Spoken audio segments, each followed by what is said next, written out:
In my first video essay of 2026, I made a video essay explaining how video games aren't art. I stand by that statement, along with the other statements that I made in that essay, such as this. I genuinely believe that the video game is the greatest storytelling medium currently in existence. More so than TV shows, movies, and even books. I don't think there is an information medium better suited for telling stories than that of the interactive electronic video game. It didn't happen overnight. I don't think anyone who looked at the earliest video games could have anticipated what they would become. Furthermore, I would agree that there are plenty of story-based games that are rather overrated from a writing standpoint. As a whole, averaged across the games currently hitting the market, I don't think current video games are telling better stories than other mediums collectively speaking. But the best video games do tell stories that simply couldn't be told as effectively any other way. So join us here at Mercenary Publishing as we discuss why the video game is the greatest storytelling medium ever made. Animation versus live action. That continues to be the great debate among many fans of storytelling, who often go back and forth on what medium is better suited for any particular story. Animation can bring impossible stories that couldn't take place on Earth to life more easily than live action, but it is a time-consuming process that will automatically turn off people who dismiss anything animated as being cartoonish and only suitable for children. Alternatively, live-action storytelling, even live-action projects that require computer-generated imagery, is often easier for audiences to connect to because of the lifelike imagery. However, we live in a specific reality with specific rules, so the more one story takes place in a reality unlike our own, the harder it is to bring it to life. What if a story is simply too outlandish to be brought to screen? What if it's a story that has too many characters, or features too many elements that can only be imagined, or is a story that breaks too many conventional rules of storytelling? In times past, such stories had to remain only in books, comics, and art, never to be brought to screen. Until now. One of the wonderful things about modern video games is their versatility, not just in terms of gameplay options, but even game design. There are games with such lifelike graphics, some people will confuse screenshots for the real world. While there are video games with such stylized graphics, it makes the Spider-Verse movies look dull and tame by comparison. Yet in either scenario, it is often cheaper to bring a game to life than it would be to do it in another medium. A live-action movie becomes harder and harder to make the more actors are involved, while games like Dynasty Warriors make filling the screen with tens of thousands of people part of the core experience. The traditional hand-drawn animated movies of old were so tedious, modern animation movies largely borrow the same filmmaking techniques from video games rather than the other way around. Which means that video games are wonderful in that you can truly experience just about anything going into them. Truly, the only limits when it comes to the stories in video games is the imagination of the game creator. Whereas most Hollywood movies and major releases in the world of books and TV tend to feel homogenized, the diversity on display in the modern world of gaming puts every other storytelling medium combined to shame. This is especially true when you consider the main characters of the games people enjoy. One interesting thing to note is that across most other mediums, the protagonists are almost universally human. It is a testament to the imagination of the gaming sphere that we can often enjoy the stories being told, even when we're playing as something or someone decidedly non-human. For 2025, the main characters of not one, but two Game of the Year nominees were non-human, consisting of Donkey Kong and Silk. Furthermore, the Game of the Year winner for 2024 was Astrobot, a robot with displays even more personality than the average Hollywood actor. Video games make it far easier to connect to a non-human protagonist compared to other mediums. How? Why do video games get away with so much that other storytelling mediums cannot? To explain why, let's move on to the next chapter and discuss how video games engage the audience in a different and perhaps superior way compared to other storytelling mediums. Gluttony is a curse. The first time you ever experience something is, more likely than not, the most you'll ever be able to enjoy it. That is because your brain is hardwired to flood your nervous system with pleasure as a reward for overcoming anticipation. It is the discovering of that which you didn't expect, that turned out to be better than you hoped, that makes something worthwhile. Meanwhile, you get less and less pleasure if you simply indulge something your brain already understands, which is why you overindulging anything will turn passion into hate.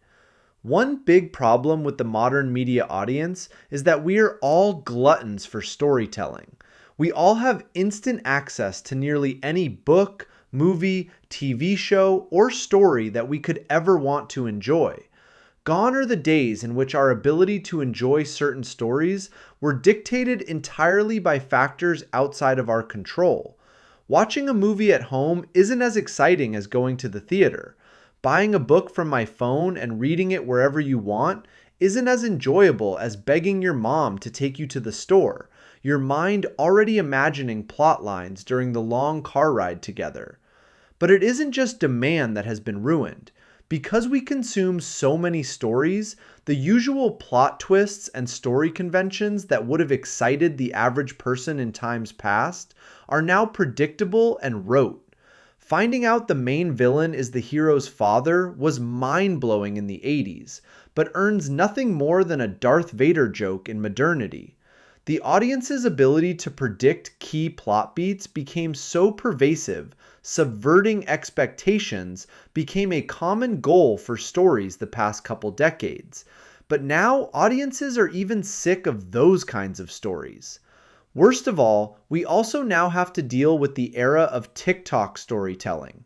As audiences engage in both short-form and AI-generated content, it becomes harder to keep an audience engaged through long-form and traditional storytelling content. If someone can get pleasure from a 30-second clip, what motivates them to seek out a 44-minute TV episode, let alone even a 3-hour-long movie? If an audience member can predict your plot and twists, if your audience knows everything there is to know about your chosen genre, if the audience is expecting instant gratification from a story, then how do you add tension back to your story to make the audience enjoy it? Video games have the answer. One of the things that made other storytelling mediums more attractive than video games for many years was their passivity. A movie or TV show plays no matter how much or how little attention you pay to it. Even with a book or comic, you could be skim reading or only paying partial attention to what's going on. That made it easier for anyone to get on board with these storytelling mediums in times past. But the downside is that a passively engaged audience is more likely to do other things the less directly engaged they are. For the modern TikTok generation, it's practically giving younger audiences an excuse to do things other than actively engage with the story being presented to them. Video games overcome this hurdle through their gameplay. More than any other form of storytelling, a video game requires the audience to actively engage with its world, its setting, with its story if they want to advance the game. Failure to do so will result in a lack of progression and, in many games, needing to restart a level because the player failed to overcome the enemies and challenges presented to them.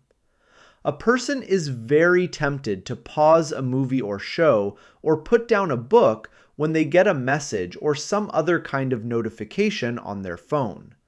That player is far more likely to ignore that message when they're in the middle of a tough boss fight or multiplayer match compared to other storytelling mediums. How often have we told our parents that no, we can't come down to dinner or take out the garbage because you can't just pause an online match? Tension, then, is the key word that really makes a story enjoyable. What's especially wonderful about video games is that, unlike other storytelling mediums, the tension never completely fades, no matter how many times we enjoy a game. To prove this point, We can use almost any movie, so for this example, I'll use Return of the Jedi. I used to think that Return of the Jedi was the best Star Wars movie. Now, I can't even put it in my top 5, and the reason why is that much of that movie works only as well as it does when it has tension. Will Luke save Han, Leia, and his friends from Jabba? Will the rebels destroy the shield generator on the moon in time? Will Luke defeat his father, Darth Vader, and the Emperor once and for all? It's amazing to watch the first time around, but once you know the plot and that the hero will always succeed, I'm sorry, but the plot of Return of the Jedi is garbage. The plan to try to free Han is insane and could have gotten multiple heroes killed or maimed at multiple points. The fact that the Empire is defeated as easily as they are by Ewoks is dumb. The battle for the second Death Star is cool, but there's no way the Imperial fleet should have lost to the Rebels. That movie is one plot convivence after another, and the heroes never really earn their victories in that film. Meanwhile, take something like Elden Ring. Elden Ring's plot is messy and stupid, the result of a self-contradictory story that was developed only as an afterthought by a company that doesn't care about the plot as much as certain YouTubers might lead you to believe. However, the plot of Elden Ring remains more enjoyable than the plot of Return of the Jedi, and most other modern stories, because of the tension that is inherent in the game and the story being told. I have beaten Elden Ring more than 7 times. Can I sleepwalk some of the bosses? Sure, but even then, I'll make an occasional error or two that forces me to restart what I mistakenly think will be an easy fight. You as a player never know just how a fight will play out, which means there is always tension and anticipation, which means there is always a reason for your brain to reward you with pleasure for engaging in a video game. How do you cure an audience that can predict everything? You give them a story that no one, not even the game itself, can ever predict. Such is the freedom of video games, and a freedom that extends beyond their simple gameplay mechanics and design. A topic I'll expound upon after I invite you to check out a story of my own that I've written. Hit the ad, Kolob. Hey there, mercenary. Are you enjoying the great content produced by that dumbass Anthony? The best way to support the channel is by checking out our book series, The Mercenary Saga, a stylish character action story featuring vampire mercenaries working as they fight the forces of evil in this genre-blending tale. For this video, I want to promote The Mercenaries Crusade, a high fantasy novel inspired by Dark Souls, Fire Emblem, Berserk, and other fantasy stories. The evil man-devil Moncad has conquered Anorta and plagues the land with the miasma of deathless death. No one can die, but no one can grow. No one can have children. No one can have a purpose in a world that has lost all meaning. This cannot stand. And to fix the world, Heaven deploys the vampire warrior, Sky Crystal. To save the world, she'll have to bring death back to its cursed lands, all while trying to outrun the Grim Reaper chasing her. Can she do it? Can she save Anorta in the year of life she has left? Support the channel and enjoy the story of The Mercenary Saga. Back to the essay, Anthony. Unless you've taken the time to sit down and analyze every aspect of the most popular storytelling mediums, you might not have noticed just how rote and formulaic they've become over the years.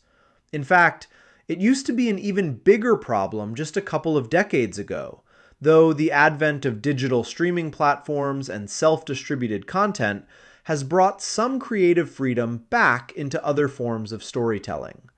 Here's what I mean. TV show episodes used to be universally between 42 to 44 minutes long. Why? Because the remaining time needed to be reserved for advertisements and transition time into the next episode of a TV series. If you watched even a few episodes of TV, then your subconscious would learn extremely quickly what to expect in terms of TV pacing and storytelling flow. Movies offered more diversity, though both theatrical chains and American film institutes required a certain minimum and maximum length if a work of art wanted to qualify as a film. As movie production companies use committees and focus groups to create their movies, more homogenization has occurred over the years, to the point that the average annual runtime per movie changes very little year over year. 2 hours, or 120 minutes, tends to be the sweet spot for how long the average movie will be if you go to see one at the theater. Books? Every genre has a minimum to maximum word count, with literary agents very rarely picking up books from up-and-coming writers who break with expected genre norms. Comics, be they American, manga, or comics from other countries around the world, typically have the same pages per issue as well. It isn't just storytelling conventions that have been standardized over the years then, but also the actual length and format of stories as well. What's the one exception to the rule? It's the same exception I've been using for this entire video essay. Video games continue to be the one field where storytelling reigns supreme simply because you can't expect what you're getting when you pick up a new game to play. There is no standard for how long a video game should be, even within its own genre. Astro Bot, Super Mario Odyssey, and Donkey Kong Bonanza are all 3D platformers, but each of them are quite different in how long it takes to beat them. The same is true for Baldur's Gate 3, Elden Ring, and Clair Obscur Expedition 33, all of which are fantasy RPGs. This is in no small part because the time it takes for an individual to complete a game also varies from person to person. TV and movies have set times in which it takes a person to complete them, assuming that the watcher never pauses, while books are only mildly impacted by reading speeds. However, the ways in which we play a game, the order we tackle levels and challenges, the difficulty level we set games at, all of these factors and many others each make it nearly impossible for the average person to calculate how long it will actually take them to beat a game when they go into it. All of which provides more anticipation, which, as outlined in the previous chapter, makes for a better story. You're not going to be able to as easily guess at how the plot is going to progress and play out if you aren't sure you still have 5 hours left or 50 hours left in a game while you're playing it. You can't look at how many pages are left in the book or pause the screen and look for some kind of fast forward or rewind tab like you can with a movie or TV show to see how much time is left. No, unless a game goes out of its way to tell you how much of the game you've beaten, which is a stupid design choice I want to rant more about some other day, you can't know how much of a game is left ahead of you without Googling the answer online. The fact that video games get made without having to follow so many standardized rules is what makes their stories so great. A fact I'm going to expound upon in even greater detail as we discuss the freedom offered by modern video game storytelling compared to the expectations imposed upon storytelling by other fields. There are many reasons for the homogenization of modern storytelling across the mediums. I've already stated a few of the reasons, which include the standardization of form, the reliance of focus groups and content by committee, the limitations of working with storytelling mediums, and the like. But one of the biggest problems with the current era of storytelling, one that will become worse and worse with the continued consolidation of entertainment companies, is this. Modern storytelling is rather incestuous. That is to say, Modern storytelling is largely being done by the same group of people. A small subset of writers being overseen by a small subset of editors, being approved by a small subset of companies, is currently deciding what the vast majority of audiences around the world will consume. When these people occasionally do retire, they merely pass the golden pen to someone within their inner circle, be it a personal apprentice, a family member, or a close friend. Think about it. 8 of the top 10 highest grossing movies of all time were made and distributed by Disney. Look at every movie that has ever made more than $1 billion, and the only entry on the list that isn't an American-made and distributed film is Ne Zha 2. Approximately 85% of the annual adult best-selling books are released by the Big Five publishers. Marvel and DC count for 70% of the American comic book market, while the top 4 streaming platforms represent 70% of monthly streaming subscribers. These industries are controlled by the distributors. It is nearly impossible to release a worldwide cinematic hit if it isn't distributed through one of the big movie studios. It is nearly impossible to release a book that captures the hearts of readers around the world in the millions without one of the big publishers backing you. You can make your indie comic or TV show, but it won't seriously compete with the big names in the industry if you stick to these storytelling mediums.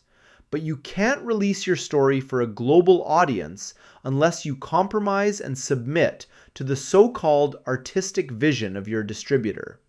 That is, unless you decide to make a video game instead. If 2025 was notable for anything, it was the fact that you don't have to be a AAA prestige game to have huge commercial success with your game.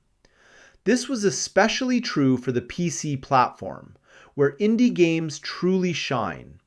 Hollow Knight, Silksong, Schedule 1, Arc Raiders, Dispatch, and of course, Expedition 33 are just a few of the titles that, despite having lower budgets and commercial backing, were able to sell just as many titles, if not more, as some of the biggest brands that came out last year, like Doom, Call of Duty, and Assassin's Creed.